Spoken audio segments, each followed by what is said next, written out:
Friends, welcome back to my YouTube channel. Prema Kavya ಬುಧವಾರದ ಸಂಚಿಕೆ ಏನಾಗ್ತಾ ಇದೆ ನೋಡ್ಕೊಂಬರೋಣ ಫ್ರೆಂಡ್ಸ್. ಅದಕ್ಕಿಂತ ಮುಂಚೆ ನೀವು ಚಾನಲ್ನ ಸಬ್ಸ್ಕ್ರೈಬ್ ಮಾಡದೆ ನೋಡ್ತಾ ಇದ್ದೀರಾ ಅಂತ ಹೇಳಿದ್ರೆ ದಯವಿಟ್ಟು ಸಬ್ಸ್ಕ್ರೈಬ್ ಮಾಡ್ಕೊಂಡು ನೋಡೋದನ್ನು ಮರಿಬೇಡಿ. ನೀವು ಸಬ್ಸ್ಕ್ರೈಬ್ ಮಾಡೋದ್ರಿಂದ ನಾನು ಹಾಕೋ ಪ್ರತಿಯೊಂದು ವಿಡಿಯೋ ನೋಟಿಫಿಕೇಶನ್ ಕೂಡ ನಿಮಗೆ ಫಸ್ಟ್ ಬರುತ್ತೆ, ನೀವೇ ಫಸ್ಟ್ ನೋಡ್ಬೋದು ಫ್ರೆಂಡ್ಸ್. ಈ ಒಂದು ಎಪಿಸೋಡ್ನಲ್ಲಿ ಪ್ರೇಮ ಆ ಫೋಟೋ ಸ್ಟುಡಿಯೋ ಹುಡುಗನ ಹತ್ರ ಹೋಗ್ಬಿಟ್ಟು ಈ ಫೋಟೋ ಎಡಿಟ್ ಮಾಡಿಸಿದ್ದು ಯಾರು ಹೇಳಿಲ್ಲ ಅಂತಂದರೆ ಈ ಸೀಮೆಣ್ಣೆ ಹಾಕಿ ನಿನ್ನನ್ನು ಈ ಸ್ಟುಡಿಯೋನ ಸುಟ್ಟು ಬಿಸಾಕ್ಬಿಡ್ತೀನಿ, ನೀನು ಹೇಳಲೇಬೇಕು ಅಂತ ಹೇಳ್ತಾಳೆ. ಆಗ ಸ್ಟುಡಿಯೋ ಹುಡುಗ ಇದ್ದವನು, ಮೇಡಮ್ ಪ್ಲೀಸ್ ಮೇಡಮ್ ನನಗೆ ಗೊತ್ತಿಲ್ಲ ಬಿಟ್ಬಿಡಿ, ನನಗೇನು ಗೊತ್ತಿಲ್ಲ ಬಿಟ್ಬಿಡಿ ಅಂತ ಹೇಳ್ತಿರ್ತಾನೆ.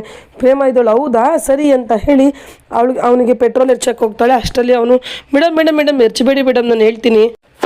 ಈ ಫೋಟೋ ಫ್ರೇಮ್ ಮಾಡಿಸೋದಕ್ಕೆ ಯಾರೋ ಒಬ್ಬರು ಬಂದ್ಬಿಟ್ಟು ಎರಡು ಸಪ್ರೇಟ್ ಫೋಟೋ ಕೊಡಿಸ್ಬಿಟ್ಟು ಇವರಿಬ್ಬರು ಜೊತೆಲಿ ನಿಂತ್ಕೊಂಡು ಮದುವೆ ಆಗ್ತಾ ಇರೋ ಥರ ಫೋಟೋ ಎಡಿಟ್ ಮಾಡು ಅಂತ ಹೇಳಿ ಕೈ ತುಂಬ ಹಣ ಕೊಟ್ಟರು, ಹಂಗಾಗಿ ನಾನು ಇದನ್ನು ಮಾಡಿಬಿಟ್ಟೆ ಮೇಡಮ್ ಅಂತ ಹೇಳ್ತಾನೆ. ಆಗ ಪ್ರೇಮ ಇದ್ದವಳು ಹೌದಾ ಹಣ ಕೊಟ್ರ, ಯಾರದು ಈಗ ಹೇಳ್ತೀಯಾ ಇಲ್ಲ ಸಿಮೆಣ್ಣೆ ಹಾಕಿ ಸುಟ್ಟು ಬಿಡ್ಲಾ ಅಂತ ಹೇಳ್ತಾಳೆ. ಆಗ ಅವನಿದ್ದನು ಅಯ್ಯೋ ಮೇಡಮ್ ನಾನು ಏನು ಮಾಡಲಿ, ನಾನೀಗ ಹೇಳಿದ್ರೆ ಅವರು ನನ್ನನ್ನು ಹೊಡೆದಾಗ ಸಾಯಿಸ್ತಾರೆ, ನಾನು ಹೇಳಲಿಲ್ಲ ಅಂದರೆ ನೀವು ನನ್ನನ್ನು ಪೆಟ್ರೋಲ್ ಹಾಕಿ ಸುಟ್ಟುಬಿಡ್ತೀರಾ, ನಾನು ಏನು ಮಾಡಲಿ ಮೇಡಮ್, ನಾನು ಹೇಳಲ್ಲ, ನನಗೆ ಗೊತ್ತಿಲ್ಲ ಮೇಡಮ್ ಅಂತ ಹೇಳ್ತಿರ್ತಾನೆ. ಪ್ರೇಮ ಇದ್ದಳು ಸರಿ ಹೌದಾ ಅಂತ ಹೆರ್ಚಕ್ಕೆ ಹೋಗ್ತಾಳೆ. ಮತ್ತೆ ಇಲ್ಲ ಮೇಡಮ್ ಹೇಳ್ತೀನಿ, ಅದು ಬೇರೆ ಯಾರೂ ಅಲ್ಲ, ಸ್ನೇಹ ಕ್ಲಿನಿಕ್ ಓನರು ಧನ್ರಾಜ್ ಅವರು ಈ ಫೋಟೋ ಎಡಿಟ್ ಮಾಡೋದಕ್ಕೆ ಕೊಟ್ಟಿದ್ದು ಅಂತ ಹೇಳ್ತಾರೆ. ಪ್ರೇಮ ಇದ್ದಳು ಶಾಕಾಗಿ ಹಂಗೆ ನಿಂತ್ಕೊತಾಳೆ. ಮತ್ತಿಲ್ಲಿ ಕಾವ್ಯ ಫೋನಲ್ಲಿ ಮಾತಾಡಿಕೊಂಡು ರಾಘವೇಂದ್ರ ಮತ್ತು ವಾಚ್ಮ್ಯಾನ್ ತಾತ ಇಬ್ಬರು ಒಬ್ಬರೇ ಅದನ್ನು ಫೈಂಡ್ ಔಟ್ ಮಾಡ್ತಾಳೆ. ಫೈಂಡ್ ಔಟ್ ಮಾಡಿದ್ಮೇಲೆ ಅಲ್ಲ ತಾತ, ನನಗೆ ತುಂಬ ದಿನದಿಂದನೇ ಅನುಮಾನ ಇತ್ತು ನೀವು ರಾಘವೇಂದ್ರ ಇಬ್ಬರು ಒಂದೇನೆ ಅಂತ. ನೀವವತ್ತು ಮೇಷ್ಟ್ರು ನಮ್ಮ ಪ್ರೊಫೆಸರ್ ಕೈ ಮುರಿದೋಗುತ್ತೆ ನೋಡು ಅಂದರೆ ಹಾಗೆ ಮುರಿದೋಯ್ತು, ಮತ್ತು ಅಷ್ಟೇ ಅಲ್ಲದೆ ಬಾತ್ರೂಮಲ್ಲಿ ಕೂಡಾಕಿ ಎಲ್ಲ ಮಾಡಿ ಹೇಳಿದ್ರಿ, ಅದು ಹಂಗಂಗೆ ಆಗಿತ್ತು. ಆಗಲೇ ನನಗೆ ಡೌಟ್ ಬಂತು ಏನೋ ಇದೆ ಇಲ್ಲಿ ತಾತ ಮತ್ತು ರಾಘವೇಂದ್ರ ಇಬ್ಬರು ಒಂದೇ ಅಂತ. ಹಾಗಾಗಿ ನಾನು ಇವಾಗ ನಿಮ್ಮನ್ನು ಫೈಂಡ್ ಔಟ್ ಮಾಡಿದ್ದು ತಾತ. ಯಾಕೆ ತಾತ ನೀವು ನನಗೆ ಇಷ್ಟೊಂದೆಲ್ಲ ಹೆಲ್ಪ್ ಮಾಡ್ತಿದ್ರ, ನೀವು ಯಾರು ಅಂತಲೇ ನನಗೆ ಗೊತ್ತಿಲ್ಲ ಅಂತೆಲ್ಲ ಹೇಳ್ತಾಳೆ. ಆಗ ಮಹಾದೇವ ಇದ್ದನು, ಅಪ್ಪ ಸದ್ಯ ನಾನು ಮಹಾದೇವ ಅನ್ನೋದು ಗೊತ್ತಾಗಿಲ್ಲ, ಬರೀ ರಾಘವೇಂದ್ರ ಅನ್ನೋದು ಮಾತ್ರ ಗೊತ್ತಾಗಿದೆ, ಒಳ್ಳೇದಾಯ್ತು ನನ್ನ ಹೆಸರು ಬದಲಾಯಿಸ್ಕೊಂಡು. ಅಲ್ಲ ಕಣವ, ನನಗೆ ಮೊಮ್ಮಗಳಿದ್ದಿದ್ರೆ ನಿನ್ನ ವಯಸ್ಸಿನ ಮೊಮ್ಮಗಳೇ ಇರ್ತಿದ್ಲಲ್ಲವ, ಹಾಗಾಗಿ ನನ್ನ ಮೊಮ್ಮಗಳೇ ನೀನು ಅಂತ ಅಂದ್ಕೊಂಡು ಇಷ್ಟೆಲ್ಲ ಸಹಾಯ ಮಾಡಿದೆ ಅಷ್ಟೇ ಕಣವ, ಇನ್ನೇನೂ ಇಲ್ಲ ಅಂತ ಹೇಳ್ತಾರೆ. ಆಗ ಕಾವ್ಯನಿಗೆ ಅದನ್ನು ಕೇಳಿ ತುಂಬ ಅಳು ಬರ್ತದೆ, ನನಗೆ ಇಷ್ಟೊಂದು ಸಹಾಯ ಮಾಡಿದ್ರಲ್ಲ, ಥ್ಯಾಂಕ್ ಯು ಸೋ ಮಚ್ ತಾತ ಅಂತ ಹೇಳಿ ಹೋಗಿ ಮಹಾದೇವನ್ನ ಇವಳು ಹಗ್ ಮಾಡ್ಕೊತಾಳೆ. ಮತ್ತಿಲ್ಲಿ ಪ್ರೇಮ ಆ ಸ್ಟುಡಿಯೋನ ಹತ್ರ ಕೇಳ್ತಾ ಇದ್ದಾನೆ, ನಿಜ ಹೇಳು, ನೀನು ಸುಳ್ಳು ಹೇಳಬೇಡ, ಬರೀ ಧನ್ರಾಜ್ ಮಾತ್ರನೇ ಬಂದಿದ್ದ, ಅವನ ಜೊತೆ ಬೇರೆ ಯಾರಾದರೂ ಈ ಹೆಂಗ್ಸ್ ಬಂದಿಲ್ಲ ಅಂತ ಕೇಳ್ತಾರೆ. ಆಗ ಇಲ್ಲ ಯಾರೂ ಬಂದಿಲ್ಲ, ಬರೀ ಧನ್ರಾಜ್ ಮಾತ್ರ ಬಂದಿದ್ರು ಅಂತ ಹೇಳ್ತಾನೆ. ನಿಜ ಬಗ್ಲು ದಾಮಿನಿನೋ ಈ ಹೆಂಗ್ಸ್ ಬಂದಿರಲಿಲ್ವಾ ಅಂತ ಹೇಳ್ತಾಳೆ.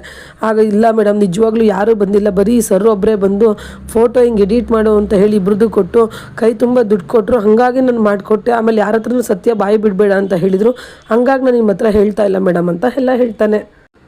ಸರಿ ಅಂದ್ಬಿಟ್ಟು ಪ್ರೇಮ ಅಲ್ಲಿಂದ ಮನೆಗೆ ಹೊರಡಬೇಕಾದ್ರೆ ಇಲ್ಲ ಈ ದಾಮಿನಿ ಇಷ್ಟೇ ಅಲ್ಲ, ಇಲ್ಲಿ ಏನೇನೋ ತುಂಬ ಮಿಸ್ಟ್ರಿನೇ ಇದೆ, ಏನಿದು ಅಂತ ಫೈಂಡ್ ಔಟ್ ಮಾಡಲೇಬೇಕು. ಆ ಸ್ನೇಹ ನೋಡಿದ್ರೆ ನನ್ನ ಹಿಂದೆ ದೊಡ್ಡ ಕೈ ಶಕ್ತಿ ಇದೆ, ನಾನು ನಿಮ್ಮನ್ನೆಲ್ಲ ಸಾಯಿಸ್ಬಿಡ್ತೀನಿ, ಕೊಂದಾಕ್ಬಿಡ್ತೀನಿ ಅಂತ ಹೇಳ್ತಾ ಇದ್ದಾಳೆ.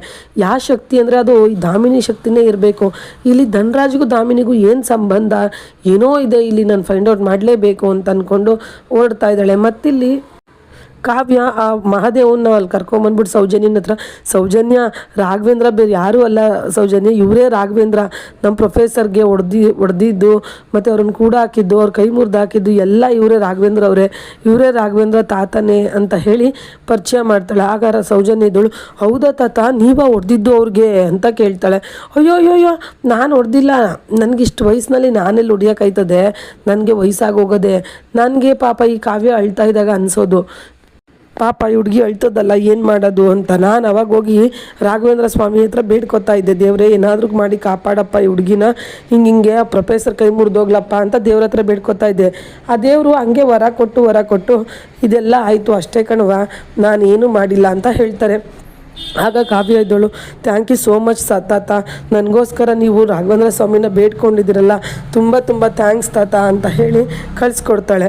ಮತ್ತಿಲ್ಲಿ ಇವಳು ಸೌಜನ್ಯ ಹೇಳ್ತಿದ್ದಾಳೆ, ನನಗೆ ಯಾಕೋ ಕಾವ್ಯ ಇವ್ರ ಮೇಲೆ ಡೌಟು ಕಣೆ, ಇವರು ಇಷ್ಟು ವಯಸ್ಸಲ್ಲಿ ಹೊಡೆದ್ರ ಅಂದರೆ ಇಲ್ಲ ಅಂತ ಹೇಳ್ತಾರೆ, ಏನೋ ನನಗೆ ಡೌಟು, ಇವರಿಂದ ಏನೋ ಇದೆ ಕಣೆ ಅಂತ ಹೇಳ್ತಾಳೆ.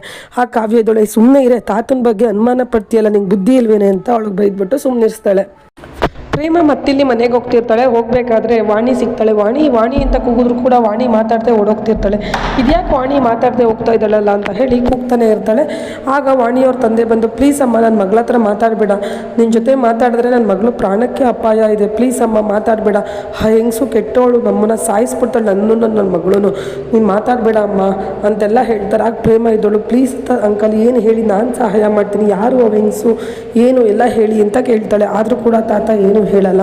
ಪ್ರೇಮನ್ಗೆ ಇಲ್ಲಿ ಡೌಟ್ ಬರುತ್ತೆ, ದಾಮಿನಿನೇ ಇರ್ಬೋದು ಅಂತ ಹೇಳಿ. ಮತ್ತಿಲ್ಲಿ ಕಾವ್ಯನ್ಗೆ ಅವ್ರ ತಂದೆ ಫೋನ್ ಮಾಡಿ, ಕಾವ್ಯ ಚೆನ್ನಾಗಿದ್ದೀಯನಮ್ಮ, ನನ್ನನ್ನು ಕ್ಷಮಿಸ್ಬಿಡಮ್ಮ, ನಿನಗೆ ಫೋನ್ ಮಾಡೋಕ್ಕೆ ಆಗಲಿಲ್ಲ, ಆ ಪ್ರೇಮ ಮಾಡಿದ್ದೊಂದು ತಪ್ಪಿಂದ ನಿನ್ನ ಜೀವನ ಎಲ್ಲ ಹಾಳಾಯಿತು. ಈಗ ನಿನ್ನ ಜೀವನದಲ್ಲಿ ಮೊದಲನೇ ಹೆಜ್ಜೆ ಇಟ್ಟಿದ್ಯಾ, ಅದನ್ನು ಹಿಂದೆ ತೆಗಿಬಿಡ ಅಮ್ಮ, ನಿನ್ಗೆ ಇಷ್ಟ ಆಗುತ್ತೆ ಅಷ್ಟು ಓದು, ನಿನ್ನ ಬೆನ್ನಿಂದೆ ನಾನು ಇರ್ತೀನಿ, ನಿನ್ನ ಓದಿ ಚೆನ್ನಾಗಿ ನಿನ್ನ ಸೈಂಟಿಸ್ಟ್ ಆಸೆನ ಈಡೇರಿಸ್ಕೊಳ್ಳಮ್ಮ ಅಂತೆಲ್ಲ ಹೇಳಿ ಫೋನ್ ಮಾಡಿ ಭರವಸೆ ತುಂಬುತ್ತಾರೆ. ಆಗ ಕಾವ್ಯ ಇದ್ದಳು, ಸರಿಯಪ್ಪ, ನಿಮ್ಮ ಆಸೆ ಅಂತೆ ನಾನು ಮಾಡೇ ಮಾಡ್ತೀನಿ, ನಿಮ್ಮೊಬ್ಬರು ಸಹಾಯ ಇದ್ದರೆ ಸಾಕು, ನೀವಾದರೂ ನನ್ನ ಕಷ್ಟ ಅರ್ಥ ಮಾಡ್ಕೊಂಡಲ್ಲ, ಥ್ಯಾಂಕ್ ಯು ಸೋ ಮಚ್ ಅಪ್ಪ ಅಂತ ಹೇಳಿ ಫೋನ್ ಕಟ್ ಮಾಡ್ತಾಳೆ. ಮತ್ತಿಲ್ಲಿ ಪ್ರೇಮ ಸ್ನೇಹನ ಇಟ್ಕೊಂಡು, ನಾನು ಹೇಳಿದ ಜಾಗಕ್ಕೆ ಕರ್ಕೊಂಡು ಹೋಗ್ತಾ ಇಲ್ವಾ ಹೇಳೇ ಅಂತ ಹೇಳಿ ಅವಳು ಕತ್ಕುಯ್ಯೋದಕ್ಕೆ ಹೋಗಿ ಚಾಕ್ ಇಟ್ಕೊಂಡು ನಿಂತಿದ್ದಾಳೆ. ಆಗ ಸ್ನೇಹ ಇದ್ದಳು, ಸರಿ ಕರ್ಕೊಂಡು ಹೋಗ್ತೀನಿ ಅಂತ ಹೇಳಿ ದಾಮಿನಿ ಇರೋ ಕಡೆ ಕರ್ಕೊಂಡು ಹೋಗ್ತಾ ಇದ್ದಾಳೆ ಪ್ರೇಮನ್ನ. ಮತ್ತಿಲ್ಲಿ ಮಹಾದೇವ ಕಪ್ಪು ಮೀಸೆ ಹಾಕೊಂಡ್ಬಂದ್ಬಿಟ್ಟಿರ್ತಾನೆ ಮಿಸ್ ಆಗಿ, ಗೊತ್ತಿಲ್ಲ. ಅದನ್ನು ನೋಡಿ ಕಾವ್ಯನಿಗೆ ಡೌಟ್ ಬರ್ತಾ ಇದೆ, ಇದು ಮಹಾದೇವನ ಅಂತ ಹೇಳಿ. ಇದಿಷ್ಟು ಬಂದು ಇವತ್ತಿನ ಸಂಚಿಕೆ ಫ್ರೆಂಡ್ಸ್. ನಾಳಿನ ಸಂಚಿಕೆಗಾಗಿ ಈ ಕೂಡಲೇ ಈ ಚಾನಲ್ನ ಸಬ್ಸ್ಕ್ರೈಬ್ ಮಾಡೋದನ್ನು ಮರಿಬೇಡಿ. Thank you for watching. Bye.